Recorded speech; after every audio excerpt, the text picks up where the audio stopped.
go.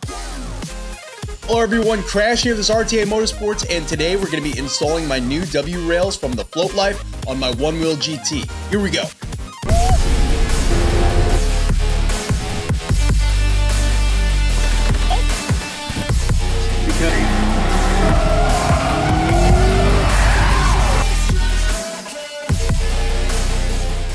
All right, everyone, so we're gonna be unboxing this first. These are the WTF rails. They're in black. We were not fast enough to get the golds, but I do got a set of golds for my XR, so that's kind of cool. We're gonna kind of change it up a little bit, get a little bit of a different look here going. But the Float Life finally dropped their WTF rails. We all been waiting for this for a long time, so let's go over the packaging. Overall, the quality of the box is really nice. I don't see this type of box kind of getting damaged or really damaging the rails on the inside if you are getting this shipped to you. I am lucky enough to live close enough to them where I was able to drive over and pick it up, but I really do not see this being an issue if you are getting it shipped to you. On the side here, pretty interesting there, they have all the links and URLs that you may need. So they do have their sales, where is it? Right there, their sales email if you need to contact them for any reason, but they also got their YouTube account on there and all their social medias, as well as their store web address, just in case you need to get a hold of them. They got the float on, my friends, saying that they always say at their videos. And on this side here, you could see it says GT, so it's for the Onewheel GT, WTF, and then the black sticker there is signifying the color of the rails. So let's jump in. The WTF rails, you can see that they're encased in quite a bit of foam.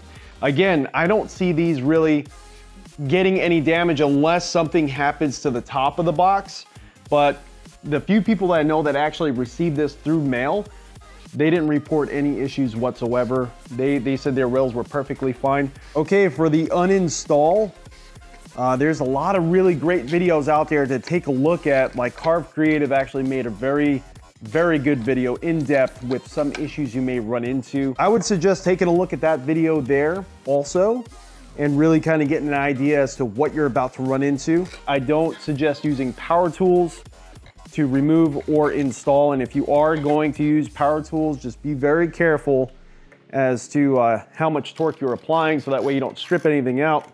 So this step is going to be a little bit different if you don't have these specific fenders. Now we're going to take off our fender delete, which is underneath those carbon fiber fenders. Okay, before we go any further, let's go into the tools you're going to need for this endeavor. So you're going to need the T25 as well as a TP45 for the axle bolts. The T25 is pretty much going to serve you in removing the foot pads, the fenders, and then actually removing the controller and the battery box from the rails themselves.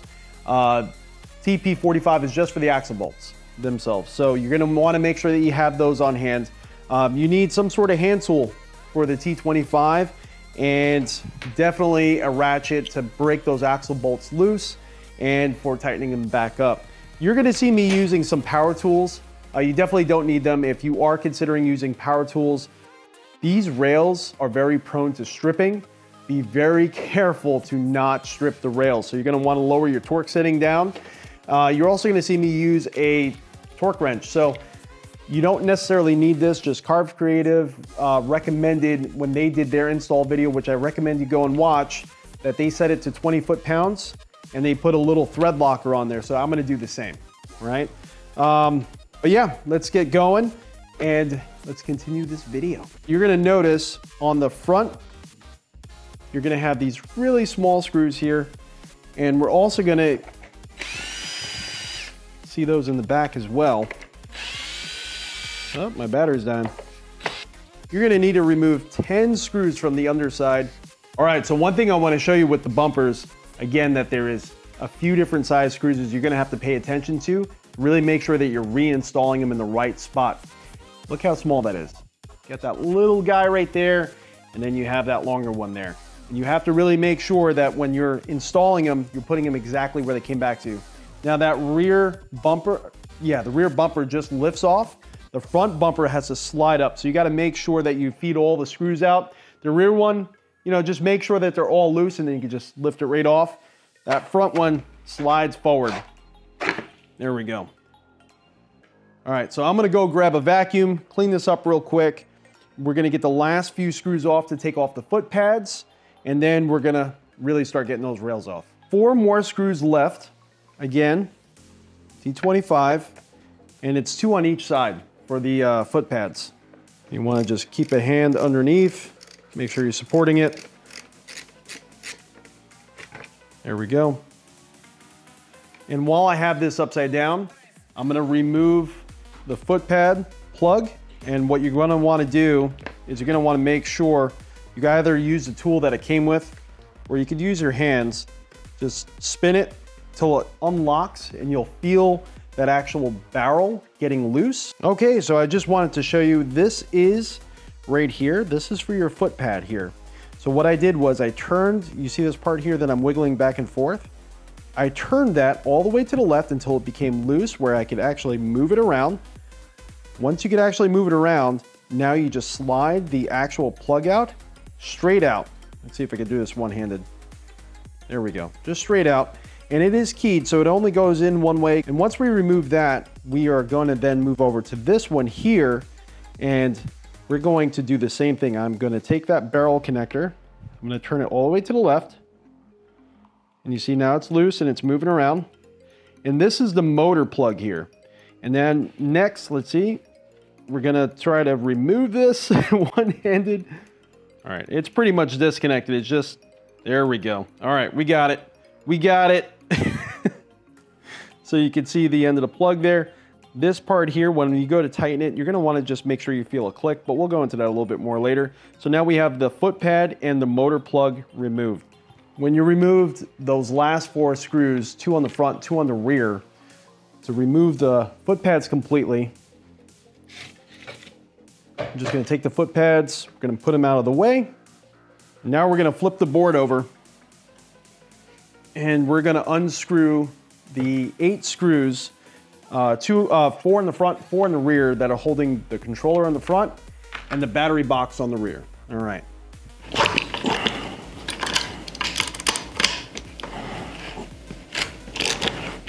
All right, so we got those axle bolts off, so this rail should just come right off. There we go. 1 rail off. There we go. So we got the motor completely free now.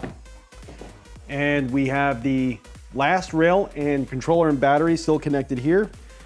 Do not disconnect your battery. There is kind of a fix for it, but you know, it's just a pain in the neck, a little scary. You don't want to do that. And now we're going to remove the last 4 screws here, 2 in the front, 2 in the back, that are connecting the controller and battery box to that final rail. So let's flip these over. Oh, there we go. All right, there we go. So we got that final rail disconnected. One thing that Carve Creative recommended was this cable here. That's actually, well, this axle carrier that's on this battery cable, removing it and reinstalling it when it's on the rail itself. So we're just gonna do the same just to make life a little easy.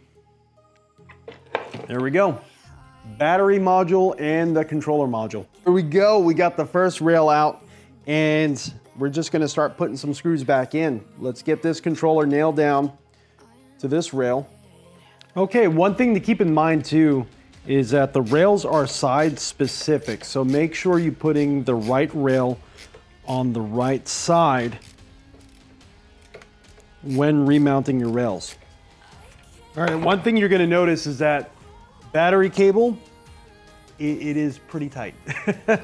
It's gonna be a little tricky, just kind of getting that controller on there, but it does fit, it does go, and that's why we did take the axle carrier off to get this mounted. So it's just gonna make it a little bit easier when kind of fiddling around with this cable, because now it's completely tight.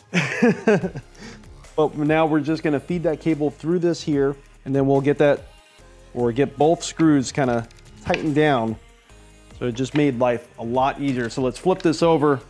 There we go. All right, so it can still slide up and down the cable, that axle carrier, but we do have it on now and we're not fighting against it when really pulling that battery cable completely taut in there. All right, so now we're gonna get the other rail on. So I'm putting one screw in the front controller and then one screw back in the battery box, just to make sure that, you know, everything's in its place, everything's good to go. And then I put the other two screws in, cinch them down afterwards. Give yourself a little bit of playroom, a little bit of wiggle room, because sometimes things kind of get a little bit too tight. But actually, you know what? In this case, I am gonna take that screw back off the controller. I'm only gonna leave the one in the rear on the battery box, so that way we could get the motor in very easily and I can pull this back. All right, so you can see we have the tire. We do have the handle side is gonna go on the right side here. It's obvious because of the motor cable is kind of loose here. We're gonna get it right in there. If you gotta do a tire change, this is probably the best time to do it now that you have it all apart. This would be a great time to install it if you haven't done so. All right, just keep in mind the axle carrier that we have on the cable does have a key on the axle. So you're gonna wanna make sure that you're lining up that key on there and that it's facing the right way to actually fit in that axle carrier and lock in.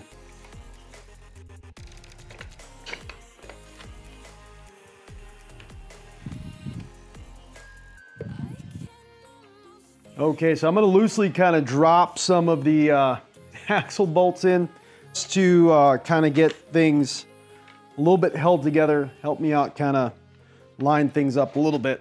We are still gonna put some thread locker in there, but I just need a little bit of assistance with holding it together so that way it's a little bit easier getting the screws in.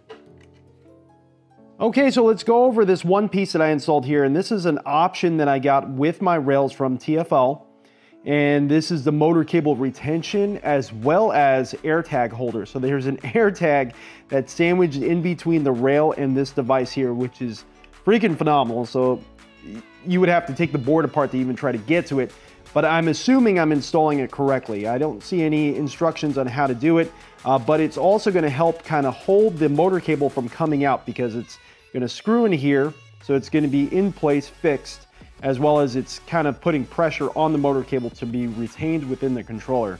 Freaking nice. Nice! There we go.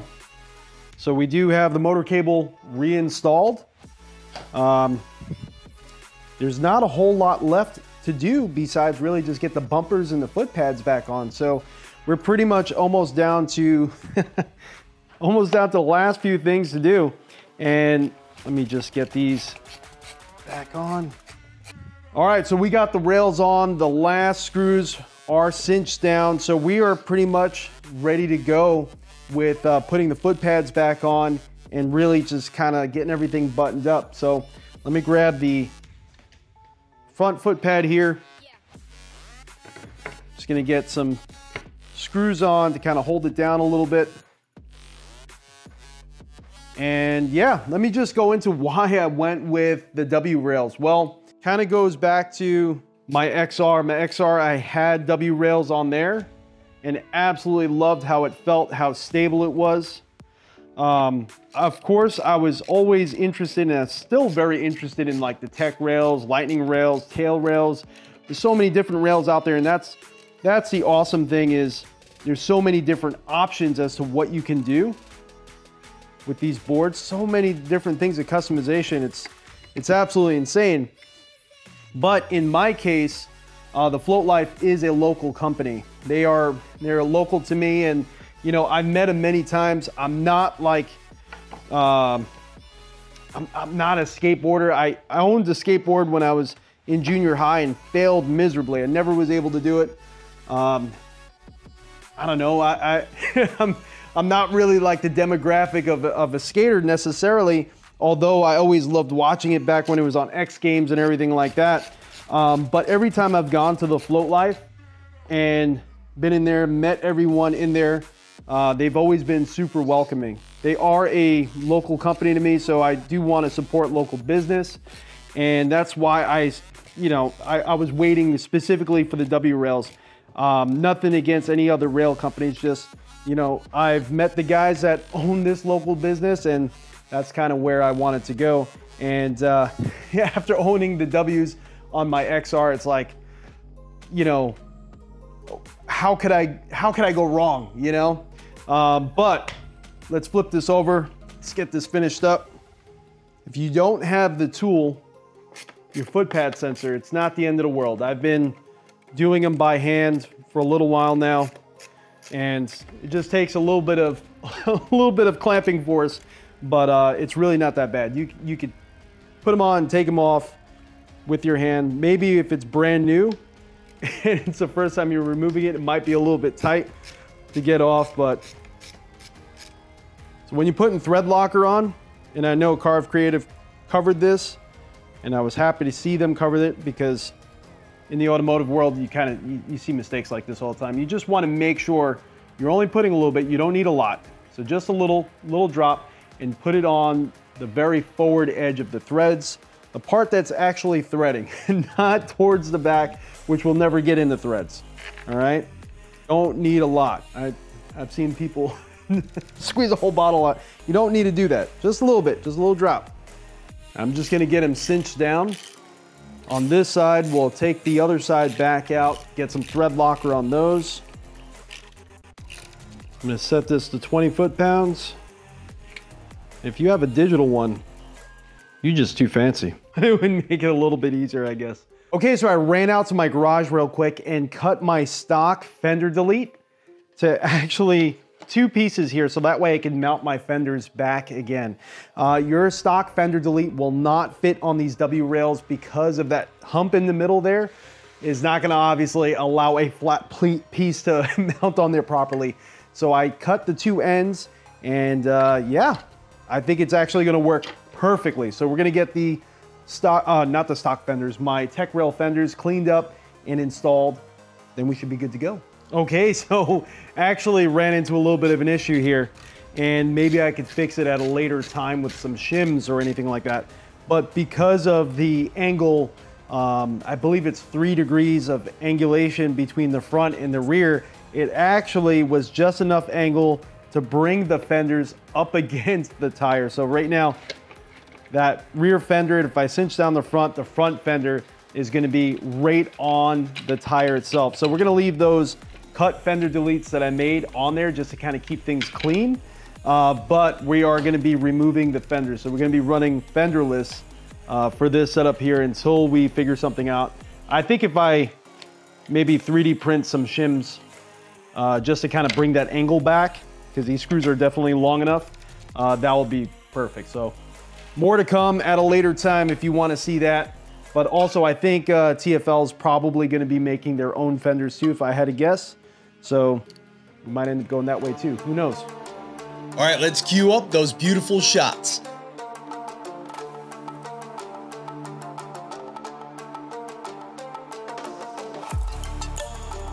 Now you can definitely see I have a theme going with my Onewheel GT and my Camaro ZL1. I absolutely love this color scheme, and if someone can make some carbon fiber rail guards for my Onewheel, I will be absolutely set. But yeah, I'm going to be exploring different options for rail guards because these W rails are absolutely gorgeous. Their curves and the powder coating is actually really good on these rails. Now, the reason why I went with FloatLife's W rails, again, I mentioned this before, they are a local company to me, but I have also had, and I still do have, my W rails on my Onewheel XR. I know their products, I know their quality, and I trust them. Now, that's not to say I don't trust any of the other rails that are out there. I haven't tried them before. W rails are rails that I have used on a prior product and absolutely enjoyed the feel of them. And they do feel remarkably similar. Now, we're going to be going into the review of the product at a later time because at this point, I actually have had them for quite a few months and just recently participated in an ORL, or a one-wheel racing league that is a sanctioned race by Future Motion at Seek and Shred Fest. So I do have some really good experience with these rails, and just stay tuned for the review that's going to be coming next. But the install process, let's go through that.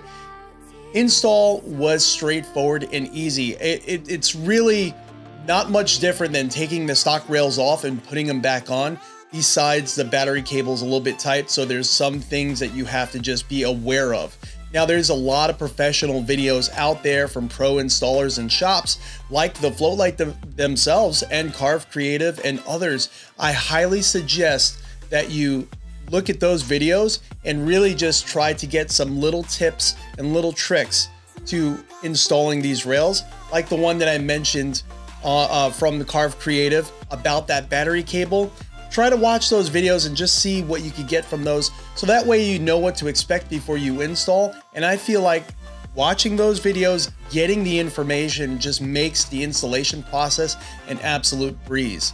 But like I said, powder coating on these rails was absolutely perfect. There was no issues at all, no runs, no scratches, no marring.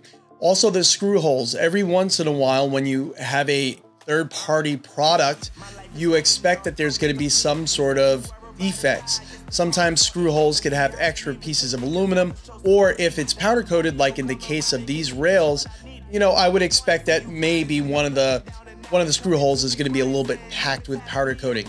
I've never had that issue at all with Floatlife's products, and that was no exception on these here. All the screw holes were perfect.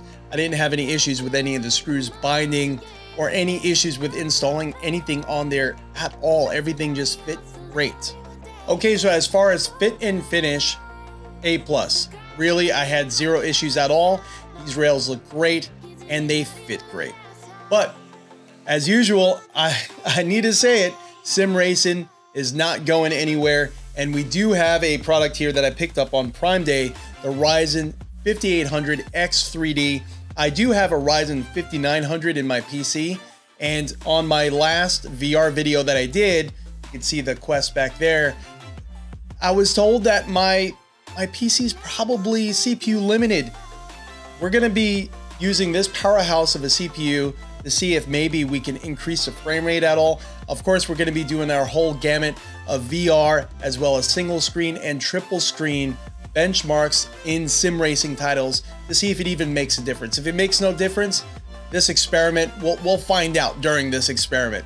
But everyone, definitely stay tuned, hit that like button, subscribe, and leave a comment box below if you think I need to change up my color scheme, to what colors I need to change that Z01 and my Onewheel GT2. Everyone, as usual, stay safe, stay happy. I'll catch you in the next one.